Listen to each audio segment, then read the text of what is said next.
ప్రజలన్నీ గమనిస్తున్నారు. రాష్ట్రం దివాలా తీసిందని దివానా మాటలు మాట్లాడతావు. అనుముల రేవంత్ రెడ్డి గారి కుటుంబం ఆస్తులు ఎట్లా పెరుగుతున్నాయి నువ్వు అదన్నా చెప్పు సీక్రెట్ మాకు. మీరు ముఖ్యమంత్రి కాగానే మీ అనుముల ఫార్ములా సీక్రెట్ సాస్ ఏదైతుందో అదేదో మా ప్రభుత్వానికి మొత్తం ప్రజలకు కూడా చెప్తే మంచిది కదా. ముఖ్యమంత్రి అయిన 6 నెలల లోపలనే మీ అన్న అనుముల జగదీశ్వర్ రెడ్డి గారు 1000 కోట్ల పెట్టుబడి పెడతా అని మీతో ఒప్పందం కుదుర్చుకుంటాడు. స్వచ్ఛ బయో అనే కంపెనీ వస్తుంది, 1000 కోట్ల పెట్టుబడి పెడతాను ఆయన ముంగట్టుకొస్తాడు.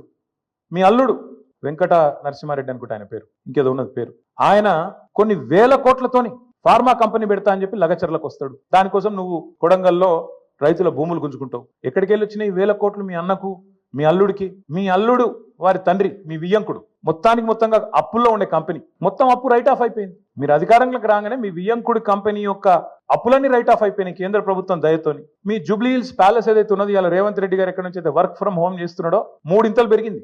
పెద్దమ్మ గుడి దాకా వచ్చిందట, కొద్దిగా అయితే ఇవతలకు వస్తుందేమో.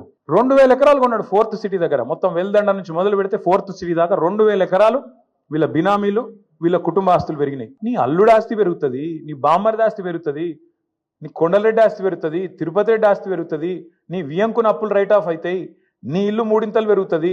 కానీ రాష్ట్రం మాత్రం సంకనాకిపోతుంది, దివాలా అయిపోతుంది. ఎట్లయితుంది మరి ఇది?